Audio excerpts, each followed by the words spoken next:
Hello everyone. In this video, I'll show you how to fix the Microsoft Office product activation failed error on Windows. First, check your computer's date and time settings. A wrong date or time can stop Microsoft Office from verifying your license.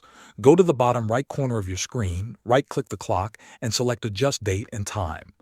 Turn on Set Time automatically, and also enable Set Time Zone automatically.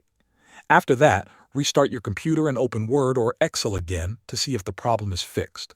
If the error still appears, try running Office as an administrator. First, close all Office programs completely. Then open the Start menu and search for Microsoft Word or Excel. Right-click the app and choose Run as Administrator. When the program opens, check if Office activates correctly. Sometimes, Office needs administrator permissions to complete the activation process. Another very effective fix is running the OSPP tool. Open File Explorer and go to the C drive and open the program's file. Find Microsoft Office and open it. If you can't find it here, check the Program Files x86 folder, then open the root folder. In the root folder, go to Office 16.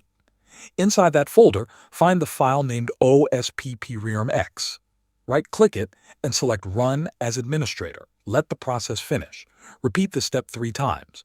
This tool resets the Office activation status and often fixes activation errors immediately.